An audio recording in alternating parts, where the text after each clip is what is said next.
Thank you, Pete, for helping us stay on time. It just really gives us the opportunity to make sure we're focused on all of the aspects of our call today. Thanks for jumping right in.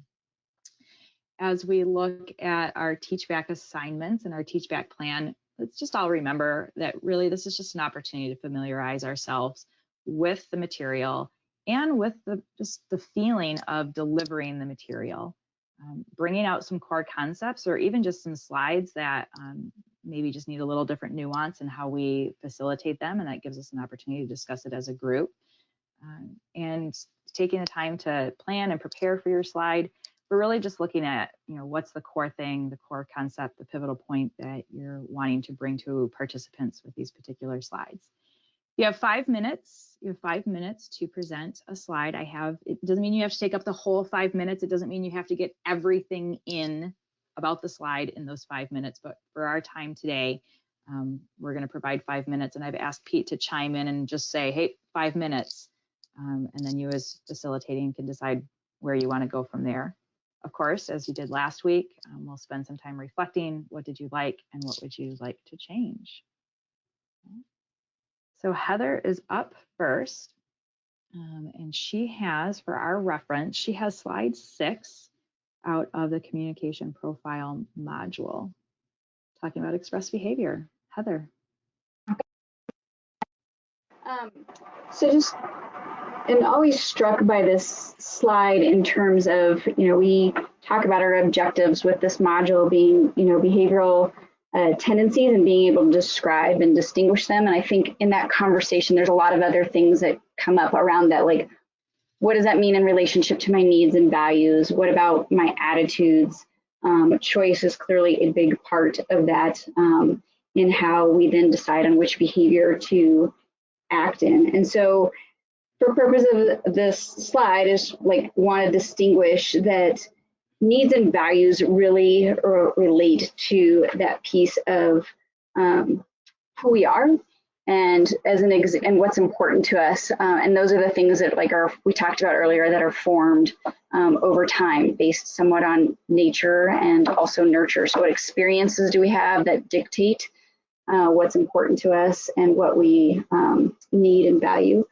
And then, from there, those shape our attitudes about what's important or right. I love what the text says about attitudes are of value wrapped in emotion, right? And I love that because I think we all can relate to that time where maybe we got really impassioned about something, good or bad, and that was our attitude about what was right or wrong or what we needed or valued in that moment. And from there, we really move into this piece of then how do those needs, values, attitudes sort of push and shape our behavioral tendencies. And I think if any of you have kids or have been around kids, we can see that at an early age, our behavioral tendencies and how we might choose to kind of act out in a natural state is really maybe unshaped early on. And as we get older, we learn that our behaviors have a certain impact, and we may adjust our choices based on that impact we see. And just as an example, I always think of when I see this, when people say, well, you made me mad. And it's a really hard thing to learn, to wrestle with that being a choice of, I actually chose to move straight from my need and value to my attitude and put it on the table, as opposed to realizing that there were 5 other options before me. And I always relate to probably when I was early, I would see people behave in a particular way, particularly for me, I value kind treatment of other people. And when I would see people maybe not model that, my attitude was anger. And my behavioral tendency was maybe to try to influence them. You can tell what my tendency style is by getting mad back at them or calling them out in a way that was very direct, maybe unkind. And I noticed that behavior had an impact on other people and actually kind of inconsistent with my value. So over time, I've learned to make a different choice about how I show up with that attitude, despite the fact my natural inclination might be to feel some anger. I can actually choose to be curious in a different way with that person, and make a choice to not be mad instead. And I think there's so much power to kind of unleash in this as we go through DISC tendencies and behaviors, and what that looks like for each of us and what that looks like for other people, based on who they are. And there's a lot to be uncovered there, in finding out more about what other people's needs and values are once we can kind of connect all these pieces. So that's what I have on that slide. Feels like a lot. Thanks for that one. I took one look at that slide and went, oh my God. Like, great. I got to start with that. Right? Put on my deodorant today and got ready to sweat. Awesome. Well, while you're kind of recovering yourself for just a moment, just take a couple moments to just reflect and share with us. For one, well done. Well done. That is a big slide. It's a lot to do. It's deep concepts. You can weave it a bunch of different ways to create understanding. So well done. Jumping right into that. What do you feel like you liked about your presentation, your sharing of this slide and this information? I liked, I like every time with this and in my facilitation, the teasing out that notion that we actually really can choose our behavior. I think there's a lot that's important with this about recognizing this, and I liked my example. I think it's one that everybody can relate to, because over time I think we all do learn that we can choose differently with how we express our needs and values, and not just default that unconscious profile. I liked those words earlier. Yeah. I support that. I agree that you really did a nice job of really helping us understand how all of those things interrelate and how that has that impact. What would you like to change? I would say it was really important to me today to not, like, it's tempting, right? I've done so many other places where I've done a train the trainer, right? And some of them literally want you to read from the script. You're not supposed to deviate from the script. And I know that this is not that type of train the trainer. So it was really important to me to not sort of try to go bullet by bullet of what's in the book.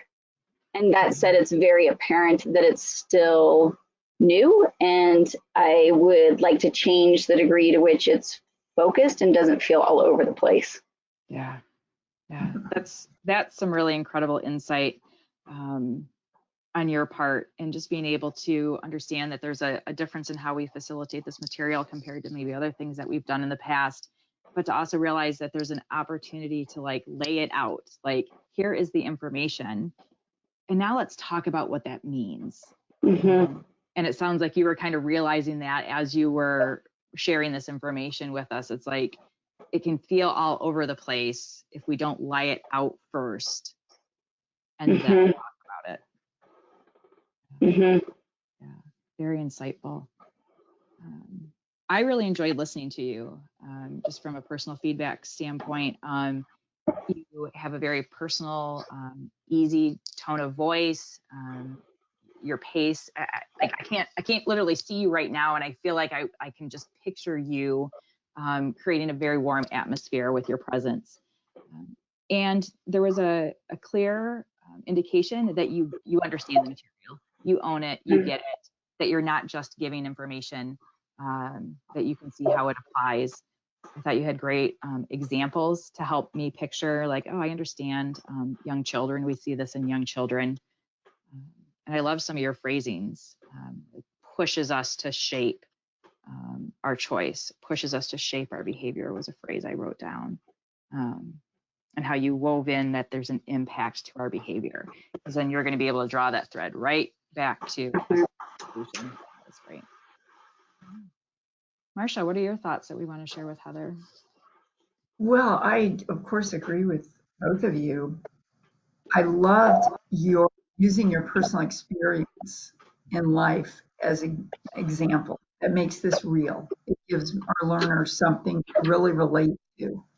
Your language use is powerful, as Sarah just mentioned. So, staying away from the script is key. Understanding the key concepts so that you can make it your own is the whole point. There are two big concepts on this slide, and we call it the onion slide because you're kind of peeling back layers. Mhm. And you can hear us refer to it that way when we're in St. Louis. Everyone will. And a couple of things that all behaviors and expression of a need is right here on the slide. The other key concept is I always have a choice. I'm not at the mercy of my needs. I have a choice. I can choose to behave. And I think you illustrated that really beautifully. That concept of choice and that all behaviors and expressions of a need, those two foundational concepts flow throughout this training. Every deck you will find the element of choice and the element that all behaviors and expression of a need, which helps us choose to understand or not other people. I think they did a wonderful job of walking us through what an attitude was.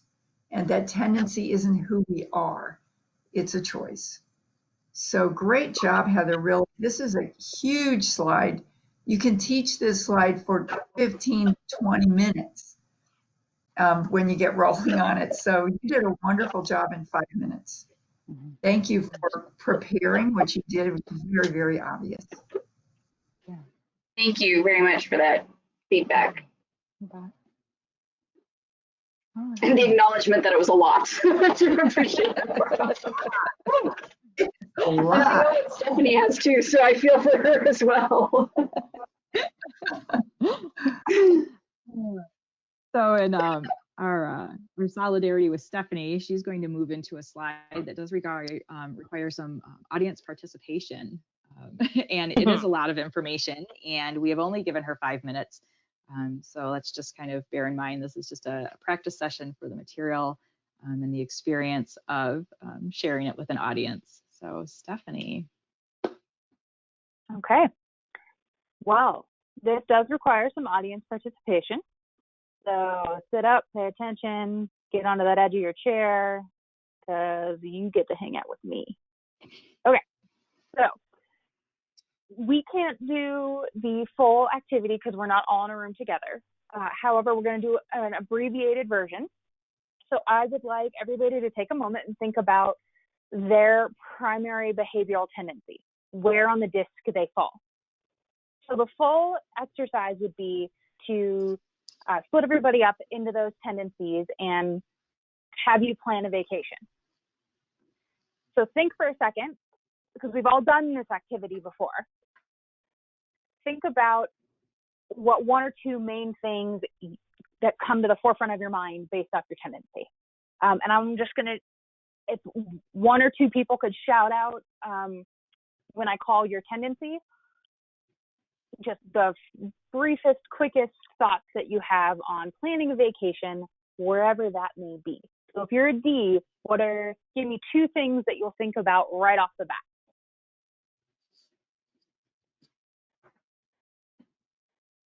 Who's my Ds? Anybody? Well, this is Alicia, and I'm a D, and I just prefer to use a travel agent because they have all the answers. So I like travel agents. I don't want to think about it. I just want them to kind of plan it for me. Brilliant. Any other Ds that want to jump in on that? Okay, we'll go with that. So thinking about planning a vacation.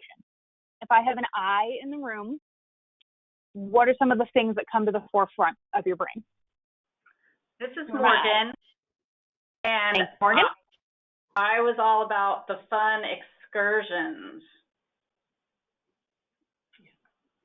Word. Okay. This is Jules. And there was a lot of detail in what we put down, but it was mostly fun detail. Okay. We had someone else? Jules, I hopped in there. I wasn't sure if the previous person had finished, and same thing. It's sort of, I would love to experience the people, the culture of wherever we're going, especially through food. Food. I do like me the food. There's my inner eye coming out, food. Who are our S's? Who do we have that's an S? Go ahead and give me the first couple things that you're thinking of, most important things that stand out to you for a vacation. Hi, this is Lauren Cavers. I'm definitely an S, and so I would want to know in planning a vacation where everybody else wants to go. And I guess before that, who's interested in going and where do they want to go? Very nice. Very This is nice. Joya. Any other thoughts?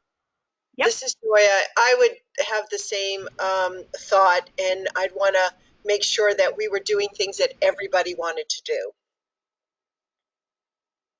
Okay. And my C's. Do we have a couple C's in the room with us? What are most important thoughts for you? Well, this is Kara Montano. I'm speaking on behalf of Lola. Thank you for the link.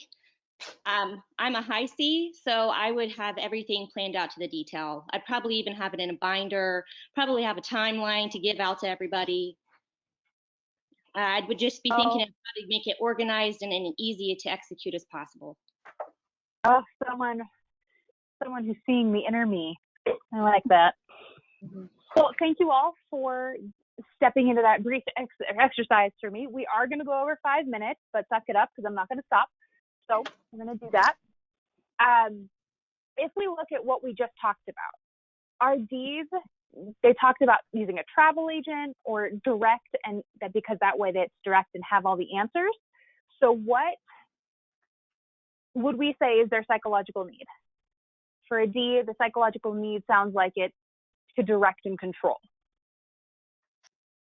And as a team, if you're planning a vacation, what would be beneficial for that? It means they get stuff done, right? So we're going to talk about, driving change and making sure stuff gets done that people have, planned out and are ready for, and just moving forward with it.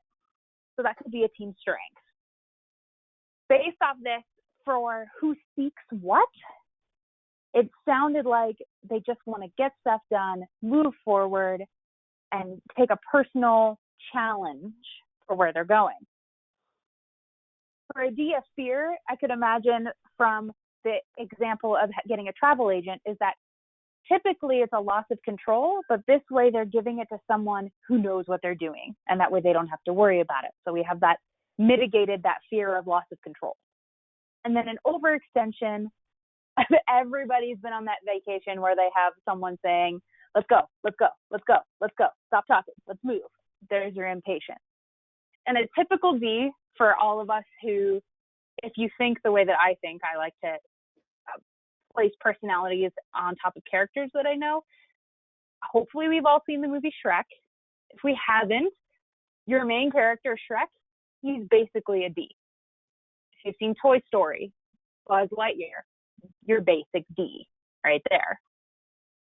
So if you're an I, based off what we just talked about, fun excursions, right? All the people, all the culture, they really want to have fun and enjoy what they're doing. So a psychological need can be fun and to be loved if you're an I. And then for team strengths, it sounded like with people and culture and food, everything was people-oriented and they relate things. An I could also, when they seek something, look at that, people, culture, food, social interaction, recognition, thriving through that social relationship. A fear, what's the opposite of being excited and for those social relationships would be social rejection. Like, we've all seen those people who crumble a little bit when there's that rejection and there's a little bit of that ostracization going, typically an I move. An overextension of the I, we've got so much cool stuff going on, all those fun excursions, all that culture, all those people, you can give off a vibe of being disorganized, right? So if we think back to some TV personalities or characters or anything like that, the well, I had a great one and I forgot who it was. So we're just going to default back down to Shrek, which would be Donkey. Everybody remembers Donkey, right? And how he always wanted everybody to love him. There you go. Another good I, Han Solo from Star Wars. There's that nerd flag again. All right. For S, a lot of content. Bear with me, friends. So for an S, you've got that steadiness. And to connect that steadiness, that psychological need, where does everybody want to go? Where do we want to do? What do we want to do? Is everybody happy? You know, to serve a higher purpose. They're trying to serve the higher purpose of the greater good. And we have our team strength, clearly through planning a vacation. They're team players. They're patient with getting that information. They want to make sure that they have all that information so that everybody can be happy. So you've got that results-oriented aspect. What do people who have high steadiness seek? Typically, everybody to get along. You know, practices, harmony. Got some fear. What's the fear of someone who likes steadiness?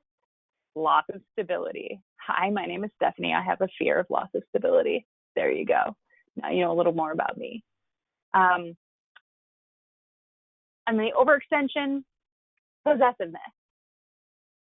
That way, if I don't have a good one for that, but I'll come back to it. Some good personalities for that. Marge Simpson. Everybody loves Marge Simpson. She's there for the family, trying to help everybody. And then we have our C's. The C's, a good psychological need, detail, detail, detail, which leads to perfection. Where's that binder from that travel agent? Oh, that speaks to my heart. It really does. So you have that perfection, that everything's in line where it needs to be. Team strength, you're going to be an accurate individual. And there's going to be that intuitiveness of what needs to happen in what order and how.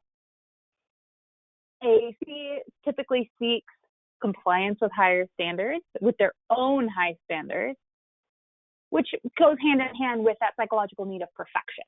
You know, that's about as high of a standard as you can get. And then moving on from that, we have our fear, which if you're perfect, you can't criticize me. But so they have a fear of criticism of their work, even if it's constructive in time. And then our overextension can be, we are overly critical of ourselves and others. Instead of just going with it, they nitpick. They see all the little tiny flaws. A good example for that person from a personality we can all probably relate to is Miss Lisa Simpson from The Simpsons, if we watch those. If you take, one thing I really want to emphasize is that if you didn't know all these, that's fine. There's a lot of information in here. Just the more repetition you do, the more associating you can make throughout the rest of the course. We're going to talk about this and really lay this as a foundation for how we communicate ourselves and how we communicate with others. That way we can build a better relationship. So I just threw a lot of information at you. It's okay if you need to reference back to this slide. But from here on out, we're going to reference our DISC personalities and tie that into who we are and how we communicate. This is Pete. We've got less than 4 minutes for feedback. Thanks, Pete. Just to let you know. Thank you, Pete. I'm done now. We'll buy some time somewhere else. So thank you, Pete, for helping us have that perspective of what we have available. Stephanie, wow, lots of material. And we essentially asked you to try to like do an activity and explain it and debrief it all in one moment. So with that in consideration, thinking about how this felt for you, what did you like? Oof. What did I like? I like grids. Grids make me happy. So seeing where I'm going with the material was helpful, and I think it helps the learner to organize everything in their brain.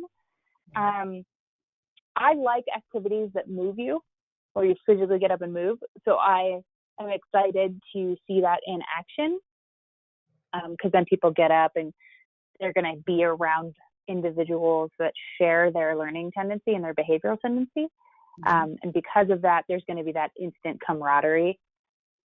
I think that there's a challenge in that, which is exciting, is that making sure that everybody understands that there's no right way and that everybody needs a little bit of all these different behavioral tendencies in order to, quote unquote, successfully build the best trip they can, or whatever it is that you're working on for a project. Yeah, that's great. What would you like to change?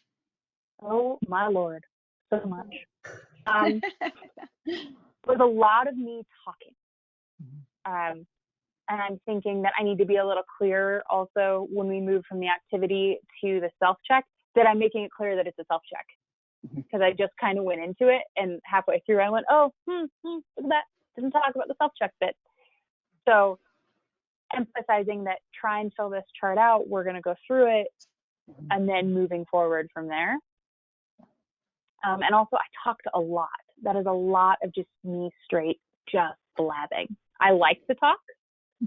Not everybody likes to listen, especially I'm going to lose the D's if I keep doing that. So any ways to intersperse this with a little more humor, a little more relatableness would be helpful.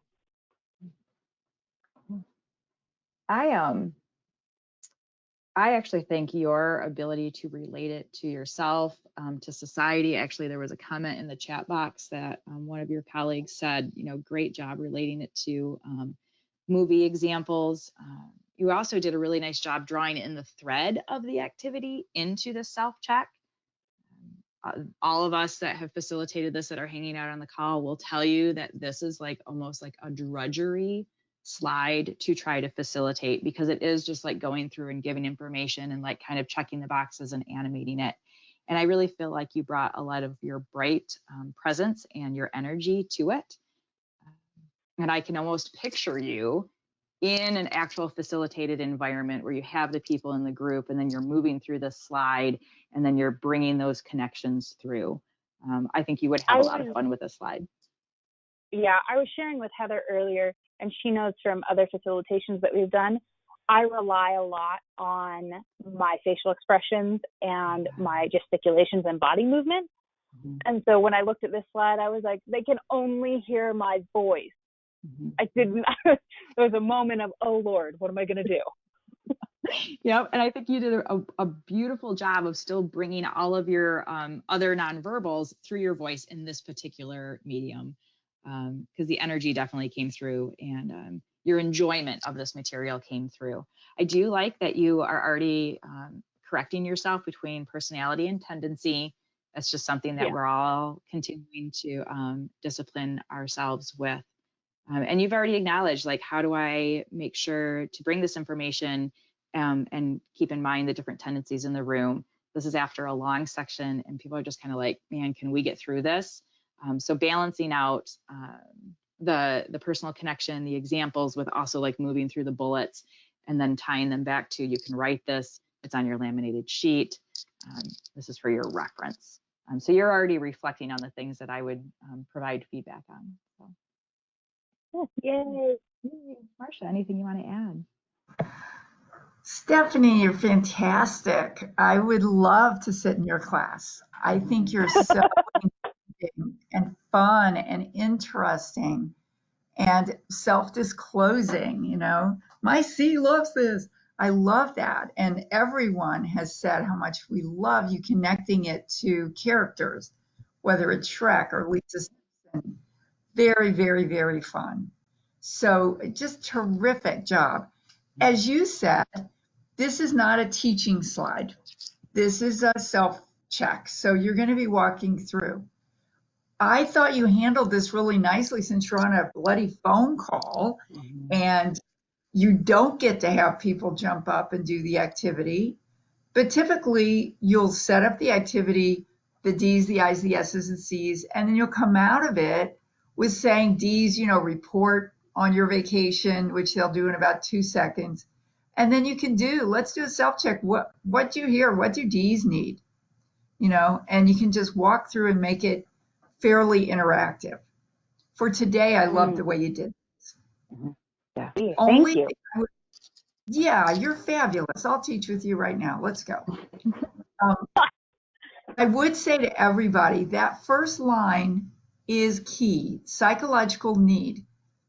Every time you speak to psychological need, liken it to air. D's can't breathe. You're standing on their air hose when you take control away. When I'm not allowed to serve, I can't breathe.